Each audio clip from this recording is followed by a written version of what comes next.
I want to welcome everybody for joining us today. Thank you so much as we talk about what's new in AS9104. Before we get started, just a couple of housekeeping items.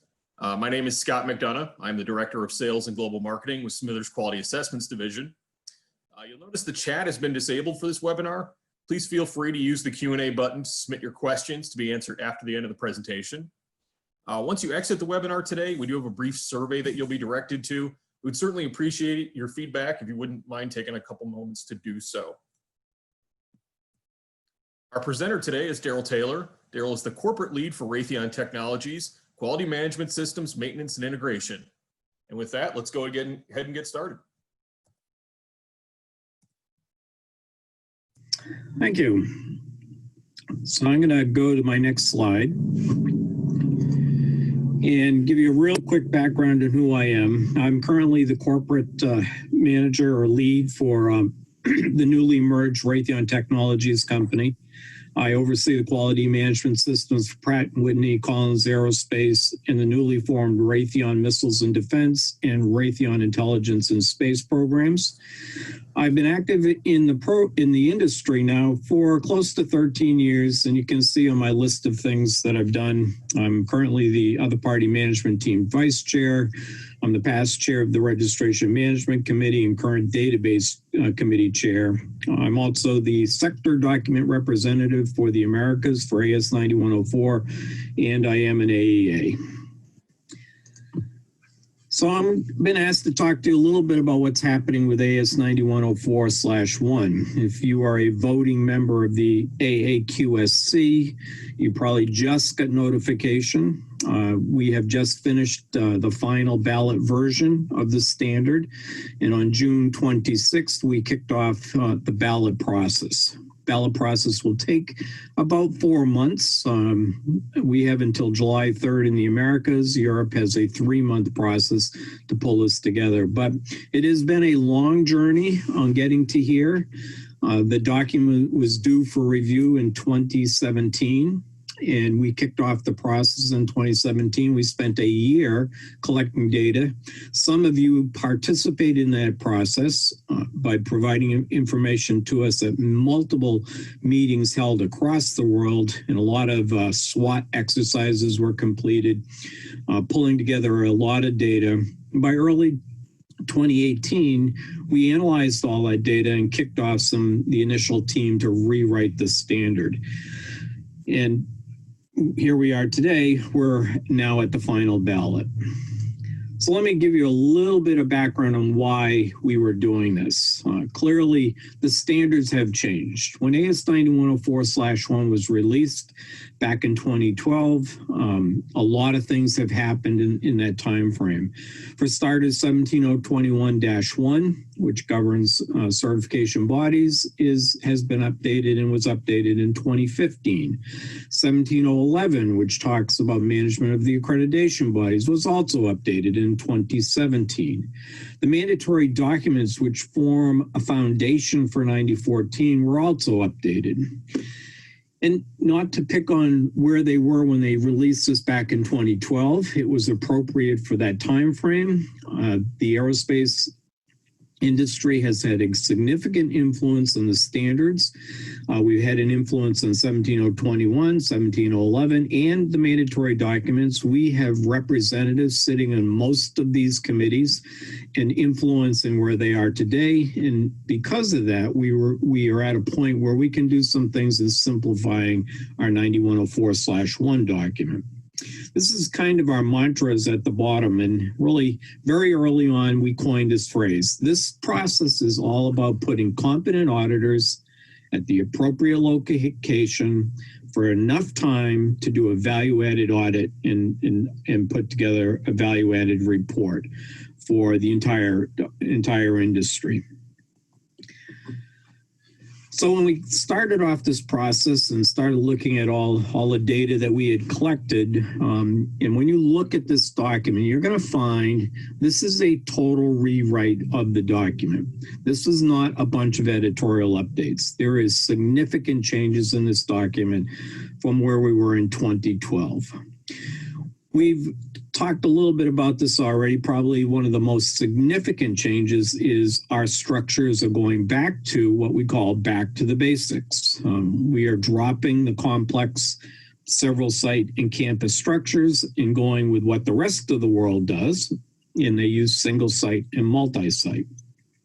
And we're going to go back to that concept. We are putting a lot of emphasis on the already created International Accreditation Forum and ISO documentation. We're putting a lot of emphasis on 17011 and 17021-1. And just to give you an example, we had close to 900 comments on our coordination document. Of those 900 comments, many of those comments were about questions like, we used to have this in 9104. And our response was go back and read the requirement in 17011 or 17021 because we're not going to change it. And we did not want to be redundant. So you'll notice there, and we highlight it, we will not restate any already stated requirements. So to properly understanding 9104/1, especially if you're reviewing it to vote with it, I guarantee you probably should have 17011 and 17021 right there handy to make sure we didn't miss anything. But I think you will find those requirements are covered. They just are no longer going to be in 9104/1. Some of the unique requirements that we created when we started this whole process are gone because they've already been incorporated into the 17011 and 17021 documents because we've had an opportunity over the years to influence that. We do recognize the 9104/1 rewrite is significant and definitely will have an impact on 9104/2. That team has been stood up and has begun to do their work on making adjustments to the -2 documents. We also recognize, we're going to talk here in a minute about an OCAP tool, which will have an influence on 9101. So those are two documents that will need to be revised. And just for your information, the 9104/3 was just released. And before they released it, they did a good look at -1 and where we were and what changes we were making sure the -1, the -2, and the -3 all are in sync. So it is changing in the -1. First, I already mentioned this briefly, but certification structures will be changing. I'll talk about this in a minute, but the campus, several sites, and complex structures have gone away. We are going to follow an ISO model and have a single and a multi-site structure only. We are introducing a new concept called the Organizational Certification Analysis Process. And I'll talk more about this in a minute, but there's a 4-step process and they're interlinked on how you develop audit duration and audit time. There's another concept in here called the Performance-Based Surveillance Recertification Program. And I've got a few slides on this topic, but just to give you a real quick background, ASRP, the Advanced Surveillance Recertification Program, which was described in a document called MD3, is now obsolete or will be obsolete as of October of this year. The concept was peppered throughout the original version of the 9104/1. And the team, the rewrite team, wanted to conclude that in the new standard moving forward. So we've written our own version of that advanced surveillance recertification program, but it's now called performance-based. And I'll talk a little bit more about that. It is rewarding companies with high performance. So those are 3 areas I'm going to dig into and tell you a little bit about how we arrived at what we're doing today. So single site and multi-site. We did an extensive analysis of what was going on, and certainly the data that we got back from all the work, that year of collecting data, structures was probably the number one issue that people were struggling with, because they really didn't know how to pick the right type of structure, and it was very much about justification and so on. So we did an analysis of the data, and we looked at the audit timing and durations and things like that for each one of them. And we do feel this. When we're done, several sites, moving to multi-sites is not going to be a big deal. In fact, they're going to see a benefit because they're going to be able to adjust to what they're and how they're structured and what quality management system processes apply. Complex will move to probably a combination of single and multi-site. The one that's going to be somewhat of a negative is the campus structure. But the campus structure, per the International Accreditation Forum Mandatory Document 5, if you look at the way it's calculated, does not meet the criteria of MD5. And that is why we're moving away from the campus structure. We suspect about 50% of our campus structures are truly single structures, and probably about 50% are in fact multi-site structures. If it's a single site structure, they're not going to see a significant change. If it does end up being a multi-site structure, there will be a significant change in audit duration. And we'll cover how we do that calculation here in a couple minutes. What we did with MD5 was took that as a baseline. And if you think about the history of MD5, MD5 is now a calculation. MD5 has a table of duration, and that calculation is based on audit time. We took that, and another change you'll see is we don't have 3 different tables. We're going to have one table for initial surveillance and recertification for all 3 standards, and we are not going to separate that out. We took MD5, we bumped it by 20%. To calculate the aerospace audit duration. I'll come back to that because there's a difference between duration and audit time.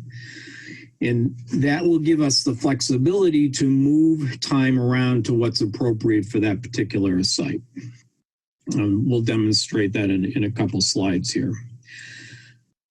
You will also have the ability, which you didn't have before. In the past, you would go to the table, and if this was a site that was less design, you would move to a separate table to do the calculation. But that was the only reduction you could actually take.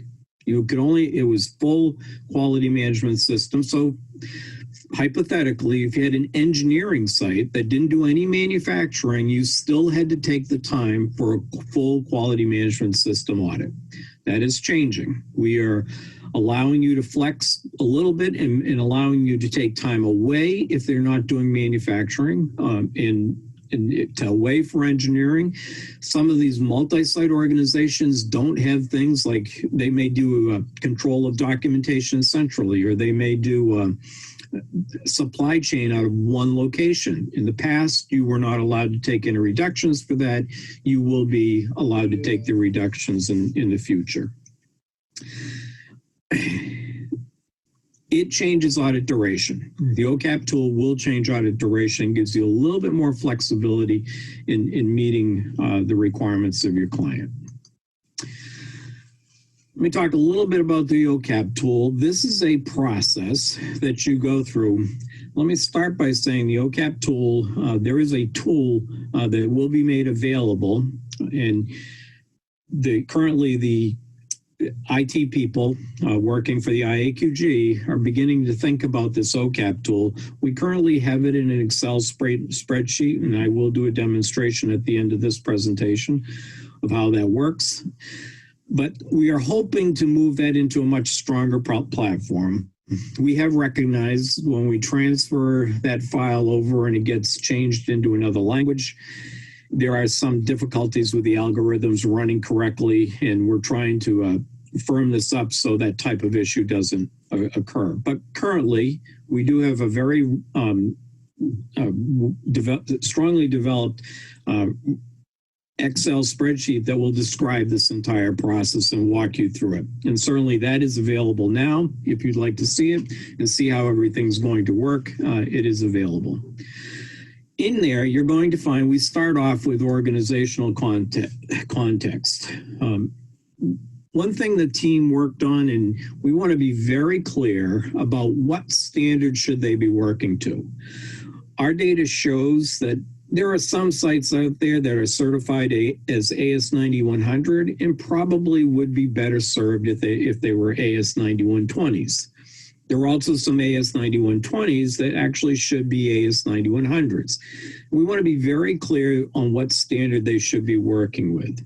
We also want to be very clear with what the core processes are. And a lot of data today shows that we're using this tool as a sales pitch, not so much as a real definition of the quality management system. And I'll come back to that in a minute. We're also introducing another aspect which is currently in the tool, but will probably be broken out by the time the document is released, called the AAQG standards. But we want an understanding, and we want you, if you're auditing and preparing an audit, to understand what standards are applicable there. We have a number of optional standards. And the point is, wouldn't it be nice to know if some of these were no longer optional, that a customer floated down to them? So for example, 9102, first articles, it'd be nice to know that that was a requirement.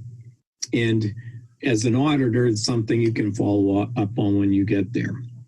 So there will be a requirement that they fill out a document that talks about which ones are required, which ones are being deployed and maybe not required, and do you have an alternative? Because the AAQSC is very interested in this data. They would like to know if there are standards that have been developed that are not being used. And should we be putting any more effort into it, especially if it was replaced by another standard? You're going to find we have definitions in there. We've redone sites. I've talked about that already. There are provisions in there for virtual auditing in temporary sites, a very strong focus on QMS processing, and really the overall surveillance of the entire system. We'll come back to that. We've introduced another aspect called the risk analysis, and you will have the ability to flex based on a calculation. Perhaps if they end up being low risk, you could take 10% of their audit time away. If you find that they're high risk, we're going to expect you to bump it up 10% as a minimum based on the risks that you identified.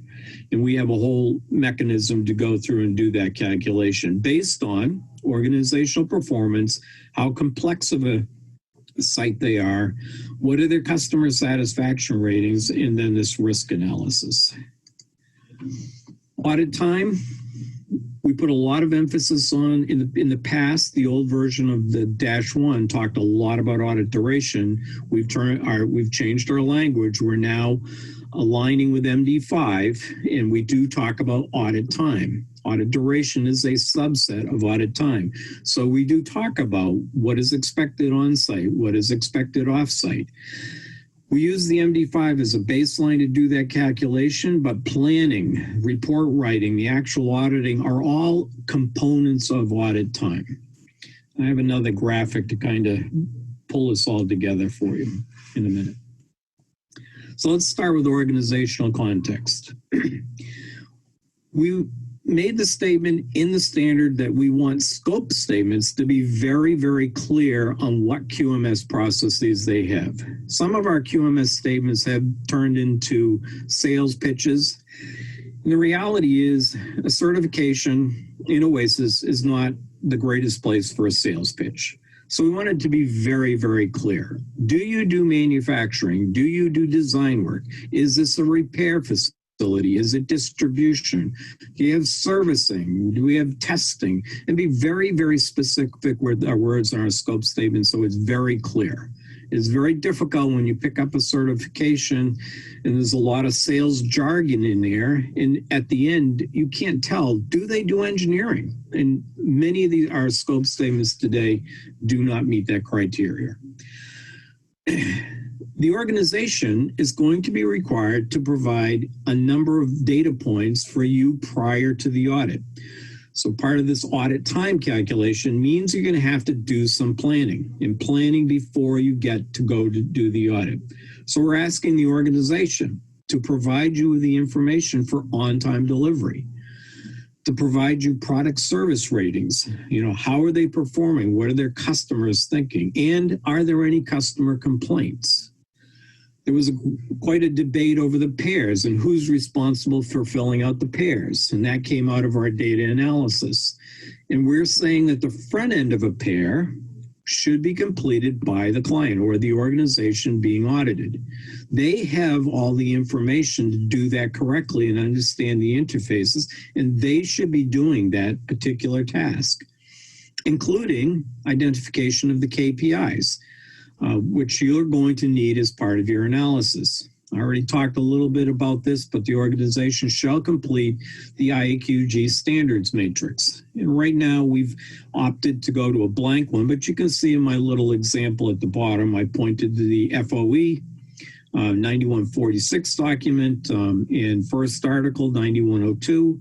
And they can fill in what's applicable, and then they tell us, you know, was it contractually flowed down? Are they voluntarily compliant? Although it may not be flowed down, are they voluntarily compliant to that standard, which indicates that they're using it? Do they use a part of the standard? So are they voluntarily partially compliant? And the last one is, okay, I don't use this FOE procedure, but I might use another industry standard. We'd like to know what that is.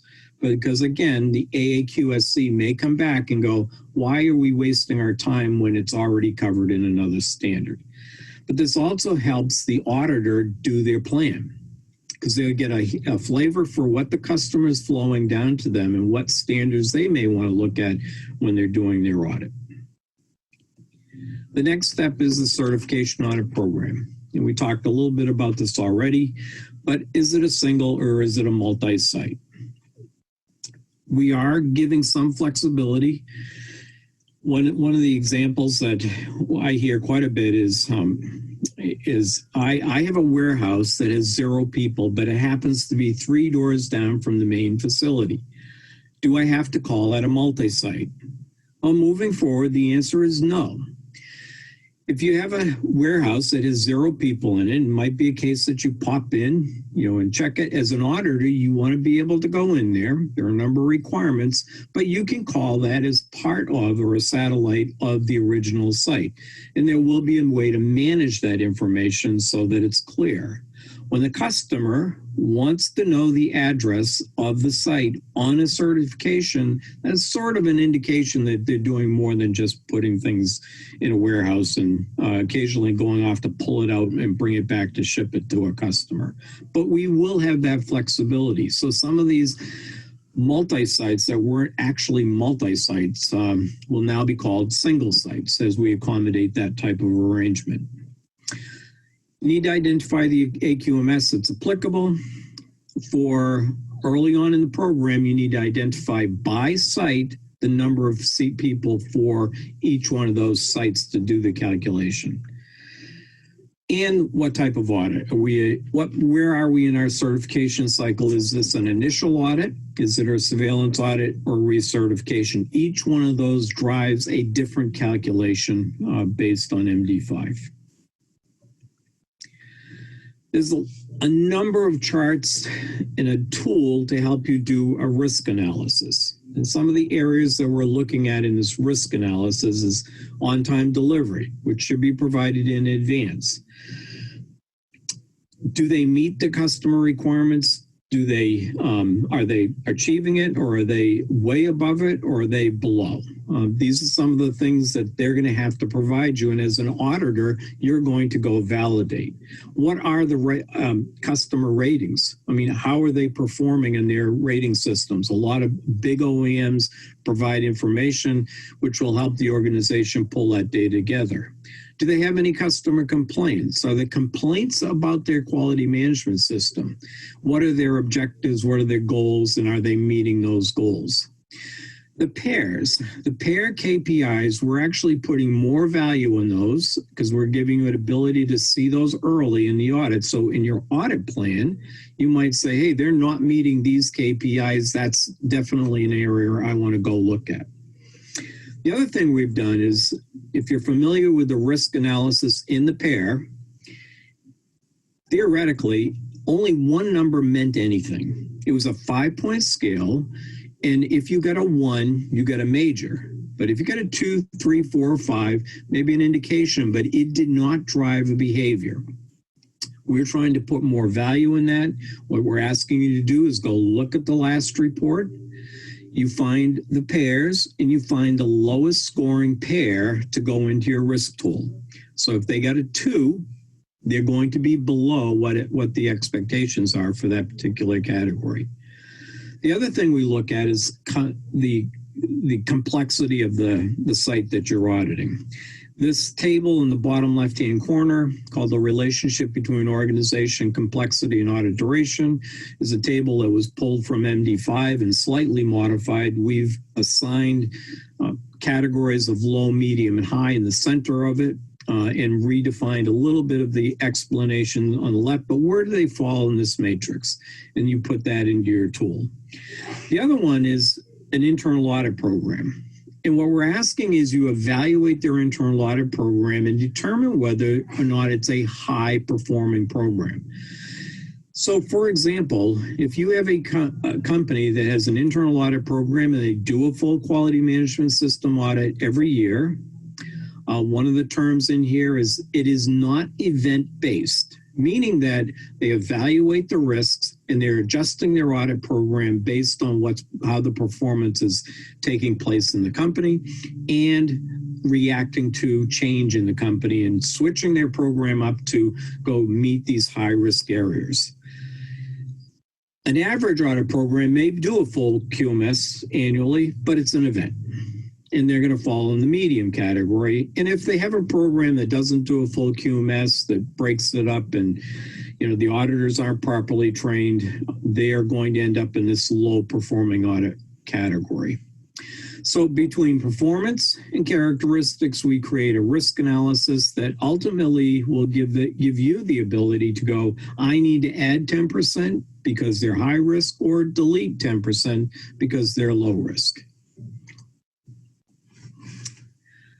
Let me talk briefly, I've alluded to this already, but the difference between audit time versus audit duration.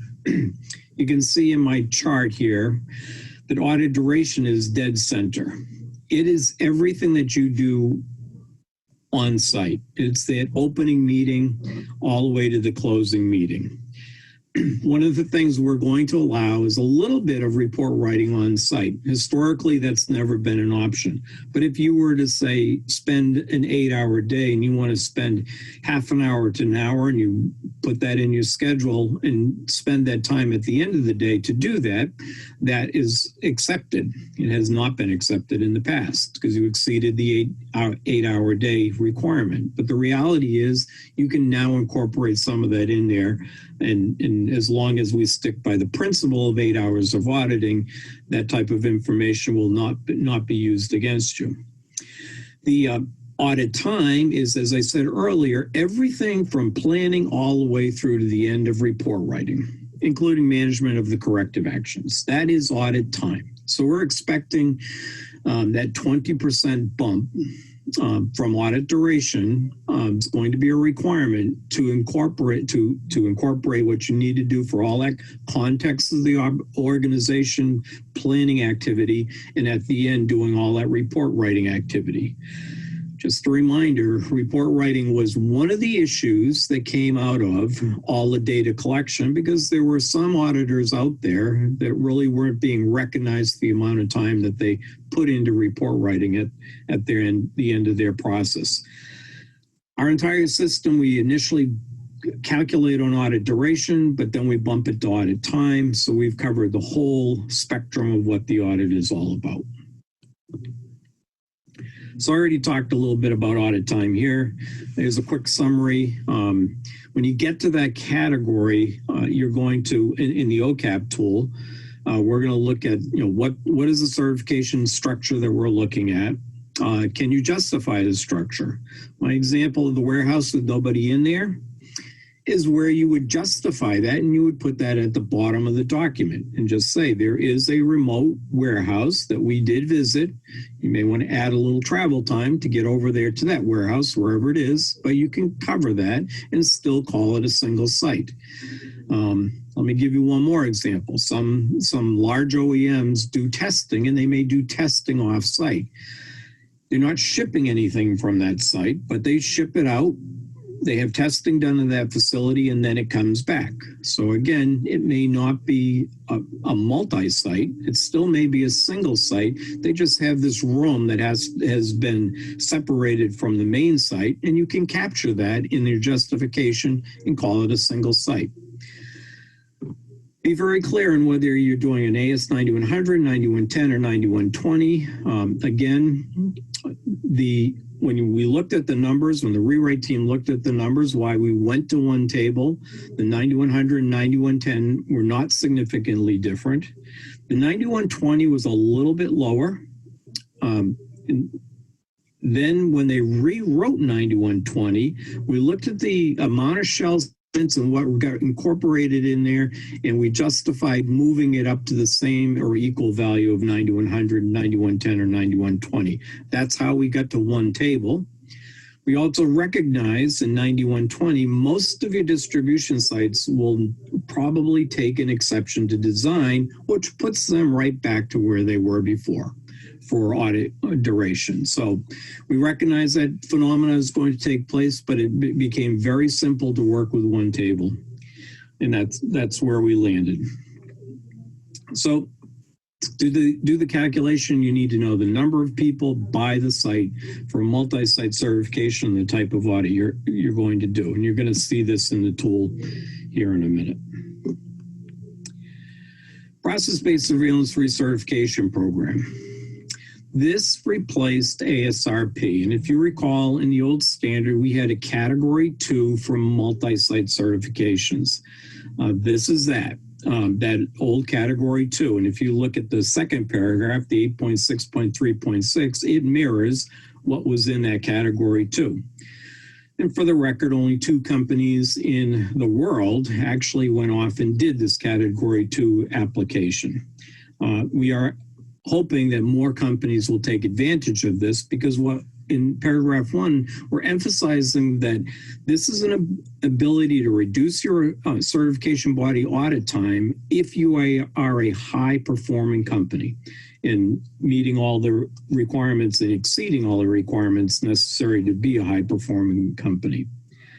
I'm not going to read the whole thing here. You're welcome to look at these charts later. The good news is this will also apply to a single site. If you look at the left-hand side, a multi-site and single site, you're not going to be eligible for this unless you've gone through a full cycle. So if you have a brand new client, they need to go through their initial audit, a surveillance audit, and recertification audit.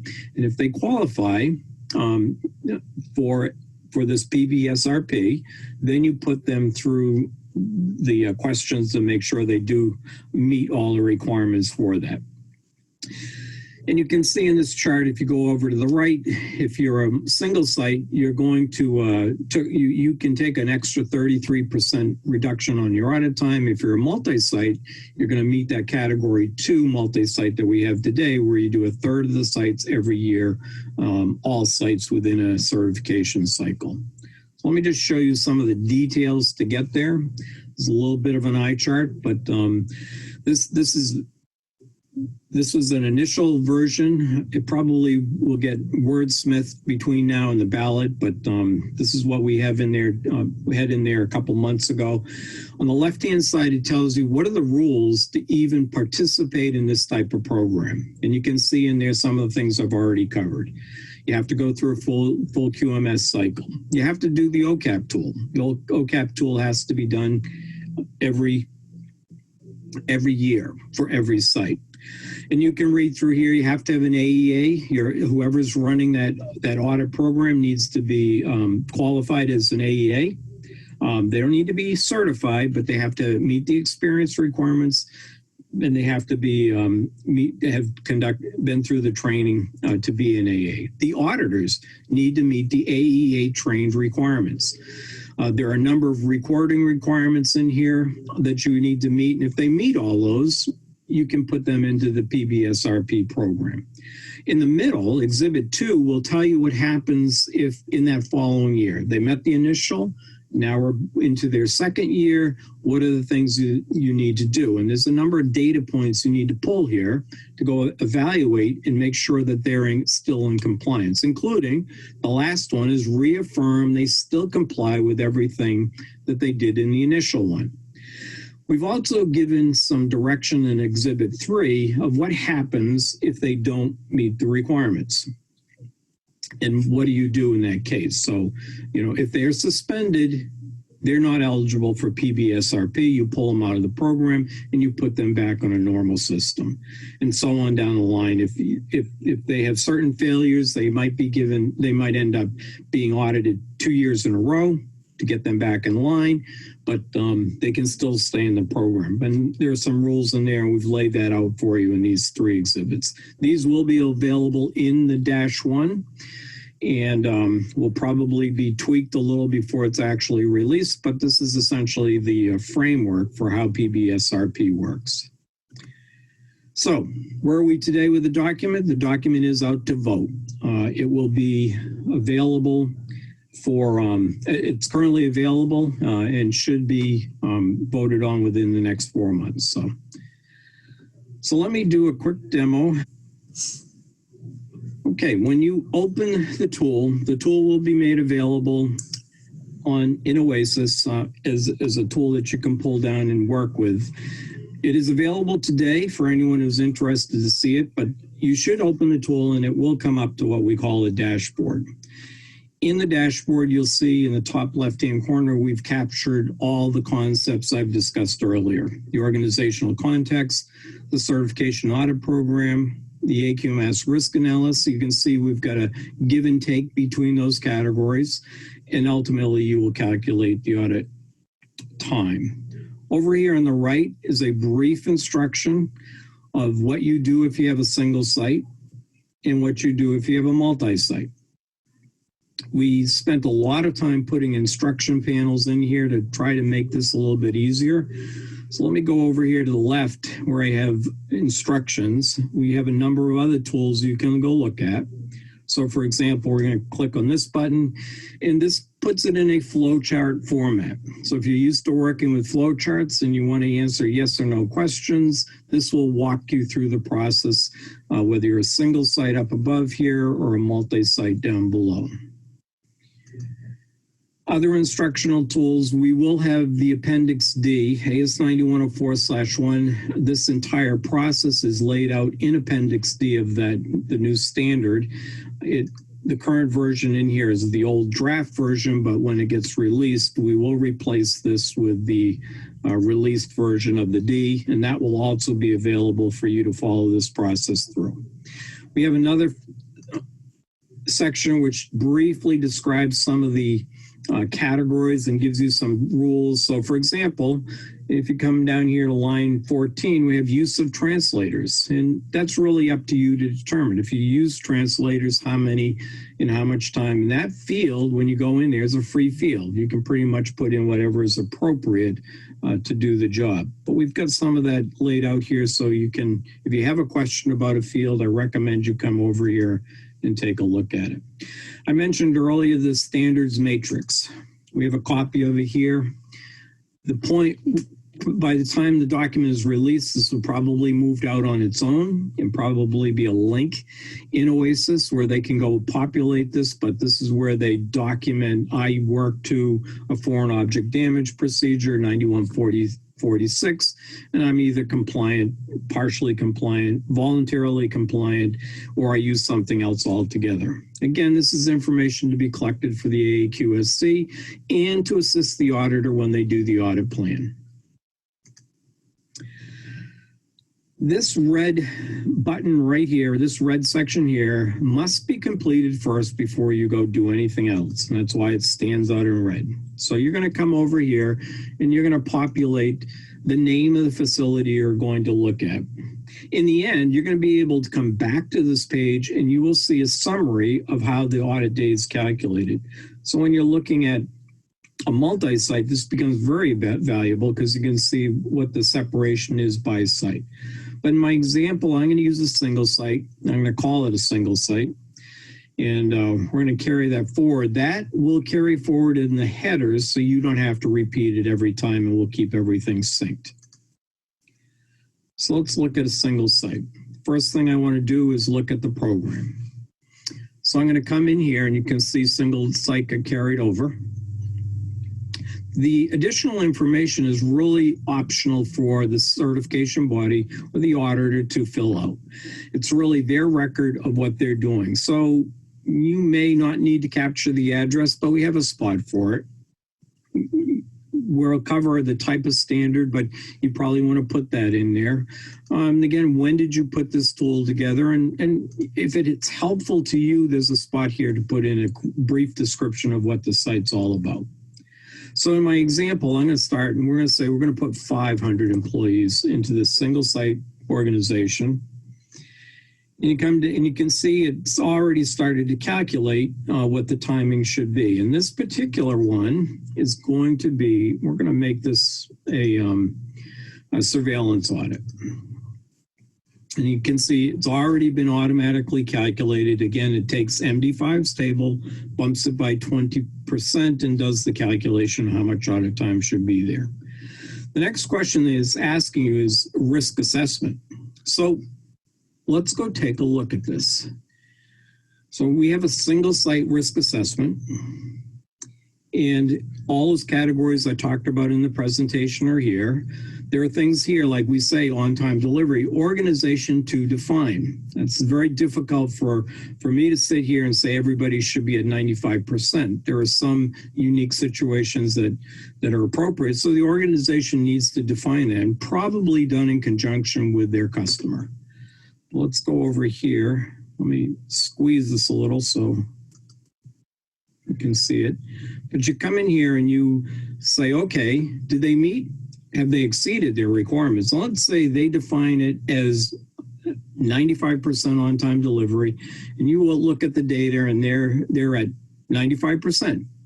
So you would say, okay, they meet the requirement, they haven't exceeded, they're not sitting at 99 or 100%. So you would select over here, and these are all drop downs. If you had the ability to work with some of the earlier models, there were multiple data points that you needed to fill out. We've simplified that all down to one drop-down menu for each category. So I'm going to put down medium risk for that one. The next category is customer-related information. So you look at any customer reports. I know big companies like Boeing and Raytheon Technologies, we do supplier rating systems, and the supplier or the client should be able to pull that and be able to show you what their rating is. And then you can make a determination of, well, do they meet it or are they exceeding it? Are they looking really good or not? And then again, you put the drop down in here. So I'm not going to go through them all. I do want to cover this one real quick. The last one, the performance of last year's CV audit. You pull up last year's audit and you say, hey, you know, we wrote a major last time. And they got a 1 in one of their pairs. Now, they may have 3 pairs, and you may have pair scores of 3, 3, 4, 4, and you have that 1. You capture that 1, and because it's a 1 or 2, you're going to put them in as high risk. Because last year you had a problem with them. That section is all about performance. That is the performance category. Then over here, you look at the complexity of the company. We've provided a chart down below that again matches what we showed in the presentation. Where do they fall in this definition? Are they a large, simple company? Are they, you know, a very small company? And then you figure out where they stand, and the rating is in the middle. And I'm going to leave them at a medium. And then you look at their audit program. And again, they have an audit program, and there's a whole definition over here of what the audit program should look like, and how they meet the criteria for that. So you can see when you're done, this will automatically do a calculation. And it gave it a risk number and a score. And in this case, we're going to go back, and you're going to see it's automatically populated the site, and it's covered here under this top section. If you look at G3, it's a medium. And it automatically populated this document here. So couple other key points in here. We've mentioned that you can make some adjustments based on now they're a single site. So I suspect this first category on line 21 under reductions will probably not get exercised. I also expect that this one will probably be exercised a lot. This one is a yes, no, do they do design work? You probably won't exercise this one either for a single site, because if they're single, who is doing their buying? But you may have a situation where this is a no, we're not going to exclude it because we do design, but we don't do any manufacturing. We're an engineering house. So you might do that, and you can flip that around and make that appropriate what you're doing. And that's something you could not have done in the past. If you scroll down here, it's done the debt calculation for you.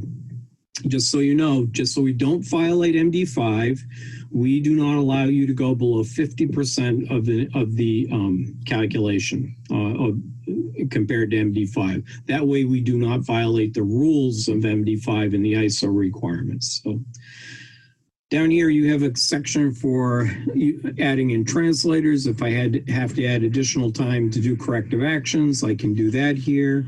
I mentioned earlier, there is a whole section in training. We'll get you into this on how you do an integrated QMS management system. But down here under justification, I might put down here warehouse remote, 0 people. And that's all I need to do. I'm not going to add another site for a 0 populated site. And have that covered. So any additional time you add, what is your justification to do that? So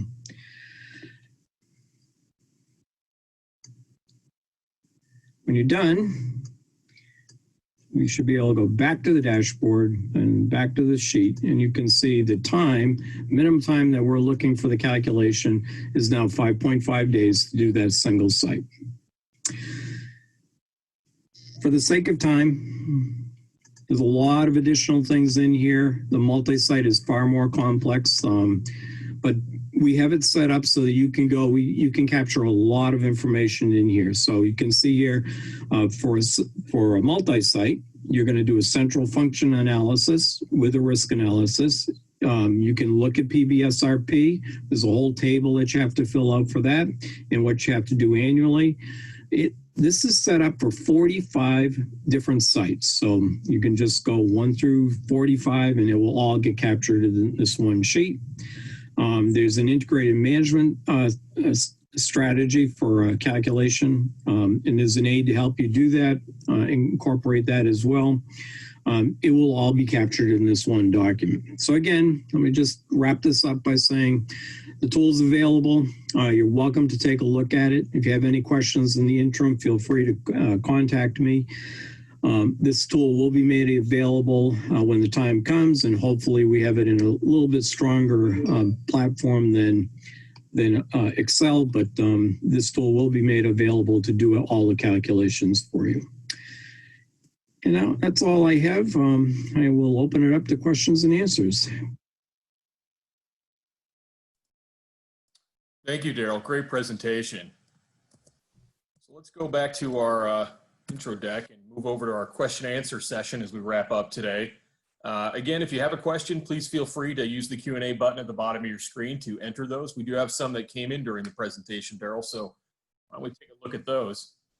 First one was, how soon would these changes potentially affect my audit duration? So can you hear me? Yeah. Okay. So I'm going to give you a little bit of a crystal ball calculations here, but I'm not thinking it's going to be real soon. Where we are is we're in the vote. It's going to go through 4 months. So by September, October timeframe, I suspect we'll get the vote back. It'll come back to the rewrite team. They'll need to adjudicate any comments that come in. If they're non-technical, we can move forward with what will probably be the 30-day ballot in the Americas.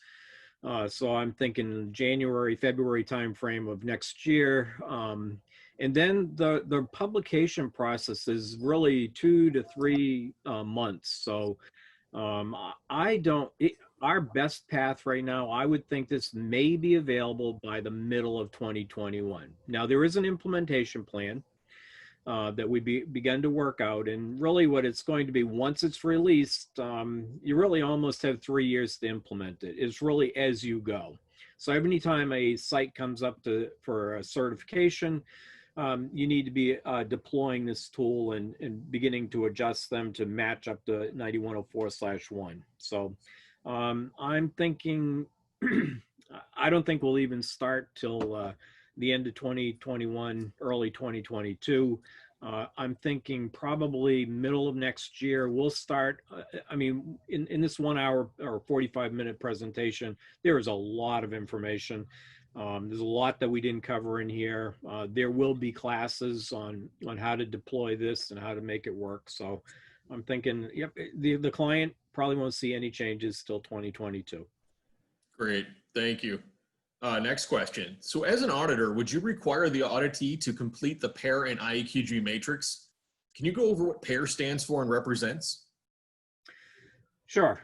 So in my presentation, I did not say that they were going to do the AAQG matrix. I still think that's the responsibility of the auditor. The PAIR, so what we heard a lot was, we got when we did our upfront analysis of strengths and weaknesses, we got a lot of comments about who fills out the PAIR.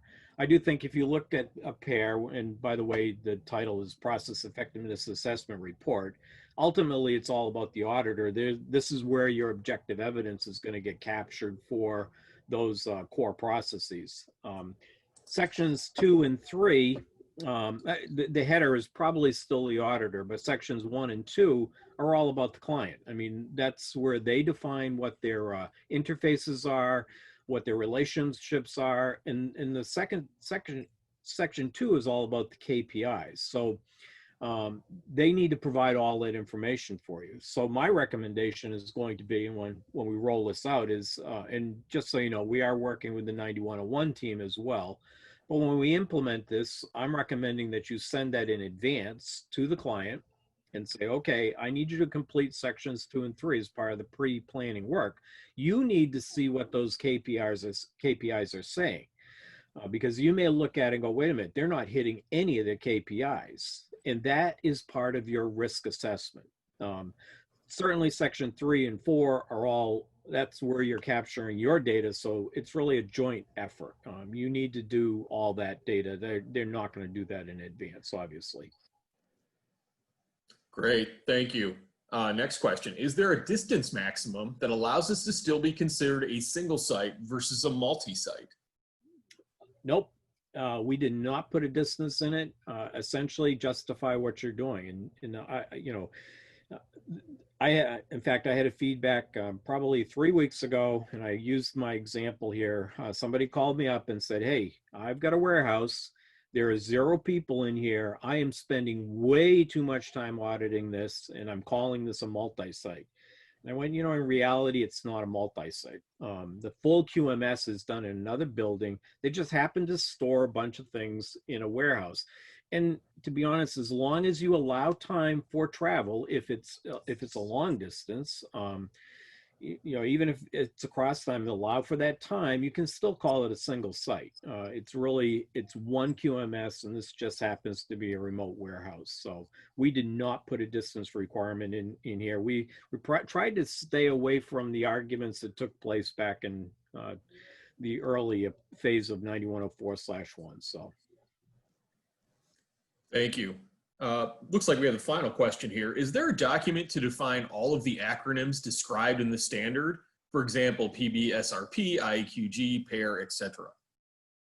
So there's a whole definition page in the document. So you will definitely see where those are defined. I would also recommend, if you want to go look at it, the AAQG dictionary has a lot of that information out there. That's easy to get to. You click on it and you can open that stuff up. But when you look at the document, you're going to find a whole page of acronyms that we're using. And I will say AAQG, I mean, that's the International Aerospace Quality Group. I'm not sure if that's going to be in there. PAIR is one of the tools of the AS9101. But definitely PBSRP is going to be covered in that definition page. Great. Thank you so much, Darrell. And again, thank you so much again for your time today. Great presentation. Just a couple of notes as we wrap up this morning's webinar. This presentation, along with all of our virtual quality conference videos, will be available on the smithers.com website very soon. Everyone who registered to attend will be notified via email when those are available. Again, when this webinar concludes, you'll be directed to a brief survey. Certainly appreciate your feedback. And finally, thank you so much for joining us, and everybody have a great day.